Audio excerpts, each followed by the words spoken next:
একটা দূরত্ব ফাংশন আছে কি x cos x থেকে r x cos x মানে কি দূরত্ব হইতে তো দুইটা উপাদান লাগে এটা প্রোডাক্ট মানে কি প্রোডাক্ট মানে উপাদান দুইটা বের স্যার কাট a মানে হলো আচ্ছা a মান হলো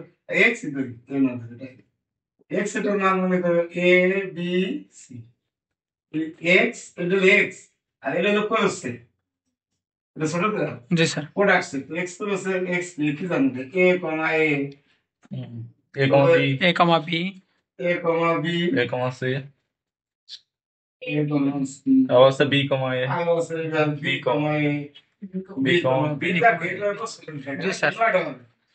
কিন্তু এটা লাগা হবে না জি স্যার। জি স্যার তাহলে দূরের প্রান্তে যদি দুইটা উপাদান লাগবে না হ্যাঁ ডিসটেন্স হবে এটা বলি আমি কি কোন জায়গা আছে সবগুলো দুটো দুটো জি স্যার তাই লাগছে দূরত্ব দুইটা এই dx মানে distance between x and y x বিন্দু আর y বিন্দুর মধ্যে এই যে এই পয়েন্টটা মনে করো x আর এই পয়েন্টটা মনে করো y এই দুইটা বিন্দুর মধ্যবর্তী যে দূরত্ব এইটা হলো dxy আর এটা হচ্ছে 0 থেকে কথা বলছো এই পয়েন্টটা x এই পয়েন্টটা y এই দুইটা বিন্দুর মধ্যবর্তী যে দূরত্ব এই ডিসটেন্স দূরত্ব এই দূরত্বটাকে প্রকাশ করে dxy জি স্যার ডিসটেন্স মানে distance between x and y x এবং y এর মধ্যবর্তী দূরত্ব কথা বুঝতে পারছো তাহলে এটা এখানে দূরত্ব দুইটা x y তে দুটো লাগবে না কিন্তু x y দুটো লাগবে জি স্যার জি এই স্যার দুটো লাগবে এই প্রোডাকশনে তো দুটো দিতে আছে এই জন্য আমরা লিখছি যে x cos x কি কথা বলছো এখন এই দূরত্বটা যখন মান পাই করবে এই দূরত্বটা 5 ইঞ্চি হইতে পারে 5 ফুট হইতে পারে 10 ফুট এই যে ডিসটেন্সে 5 হয় তাহলে dxy সমান 5 না জি স্যার 5 টা কি দিয়ে না জি স্যার এটা x cos x মানে দুইটা xy এটা ডিসটেন্স হয়ে যাবে একটা রিয়েল নাম্বার আর মানে রিয়েল নাম্বার আছে কথা কি জি বুঝতে স্যার পারছো জি স্যার এই জন্য এটা এরকম বলছে যে x cos x into r বুঝছো ডিসটেন্স জি স্যার বুঝতে পারছি both from the distance of x cos x into r real number set যাবে অর্থাৎ এই কার্তেশীয় সূত্রটা এই কোন সেট থেকে এই বাস্তব সংখ্যা সেটে যাবে এই বাস্তব সংখ্যা সেটের সংজ্ঞায়িত এই ফাংশনটাকে মেট্রিক বলা হবে যদি এই সাইডটা সত্য সিদ্ধ করে যেমন দূরত্ব বিন্দারে টু স্যার তুমি কখনো ঋণাত্মক হতে পারে dxy কে টানতে হবে কেন লিখছি x আর y যদি সমান হয়ে যায় বিন্দু দুটো যদি এক ভাগ হয়ে যায় তাই না এক না আগে দূরত্ব আছে দূরত্ব কি হয় -2 ইঞ্চি হবে তাহলে এই দূরত্ব নাম দেখি dxy কেটে দেন জি স্যার আর আছে dxy যদি 0 হয় তাহলে ইভেন্ট এর নাম কি এটা আমাদের event only if and only যদিও কে বলছো যদিও, হ্যাঁ। এটা মানে যদিও কেবল যদি ইংলিশ যে কিসের যুক্তিতে বলতে biconditional statement ji sir আর দ্বিমুখী সত্যায়ন উক্তি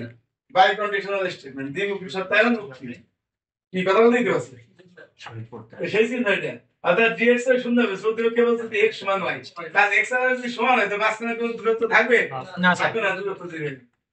আর বলছে যে dxy সমান dyx মানে x থেকে y দূরত্ব যা আবার y থেকে x এর দূরত্ব তাই জি স্যার যেমন এখান থেকে এইটুকু যন্ত্রক হবে আগে এখান থেকে দিকে শুরু একই দিন তাই কম হবে একজন হাইটে এখান থেকে গেল আর একজন হাইটে এখান থেকে আসলো তার থেকে দূরত্ব দুজন কমবে হাঁটছে সেম একজন এখান থেকে হাইটে গোলা পায় গেল গোলা বা একজন হাইটে গোল করছে তো দুইজনে কিন্তু সমান দূরত্বই অধিক কম করছে তাই বলছে যে distance between x and y আছে কথা distance between y and x ও একই কথা কথা বলছে আর আরেকটা বলছে এই যে এটার নাম আছে এটার নাম সিমেট্রিক প্রপার্টি এটার নাম ট্রায়াঙ্গল ইনইকুয়ালিটি ট্রায়াঙ্গল ইনইকুয়ালিটি মানে কি বলছে যে এই যে দুটো বিন্দু দূরত্ব দিতে হয় এই যে dx এটা dxy দূরত্ব না এটা dxy আচ্ছা এন্ড যদি এই জায়গায় একটা বিন্দু দিতে এই পয়েন্টটা আছে তাহলে এই যে এই x আর z এটা যদি যোগ করি তাহলে কি হবে dx জি স্যার এই কথা বুঝলেন কি না আর এই দূরত্ব তো dxy আছে নাকি ওরা তো বড় করে দিই y আর z এমনি dy তাহলে বুঝতে সুবিধা এই পয়েন্টটা হলো x এই পয়েন্টটা y আর এটা দিলাম মনে করো z নাকি এটা x তাহলে এই x আর y এইটা কি distance between x and y না জি স্যার এবং এই লাইনটা কি dx y আর এই যে x আর এটা z তাহলে কি হবে x sir dx z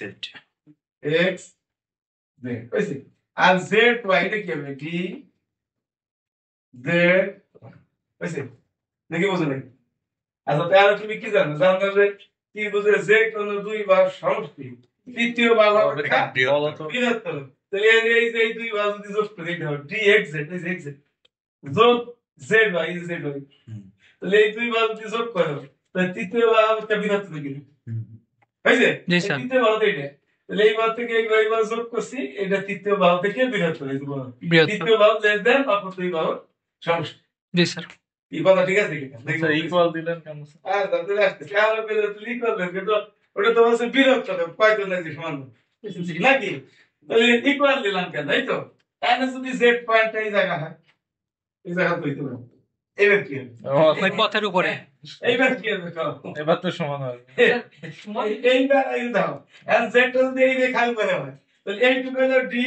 x Z আর এন এইটুকু হলো ডি জেড ওয়াই। ওই যে। জেড ওয়াই আর এন এই পর্যন্ত কি ডি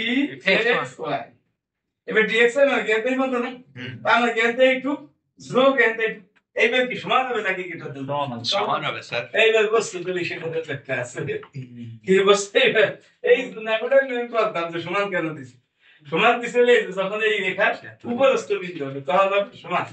আর যদি এই রেখার উপরে অথবা নিচে হয় তখন হচ্ছে তাহলে হবে উইকেট হবে জি স্যার। কি কথা ক্লিয়ার তাহলে এই লেস দেন হবে কখন যখন এই রেখার উপর না এক্স ওয়াই এক্স এবং ওয়াই সংযুক্তকারী যে স্বরূপ লেখা এই রেখার উপরে হইলে সমান আর রেখার উপর না হইলে কি কথা ক্লিয়ার না জি ক্লিয়ার স্যার। এবং এই যে একটা প্রশ্ন লিখছি এটা করছেন আগে না আগে না মাত্র 7 আমি শেষে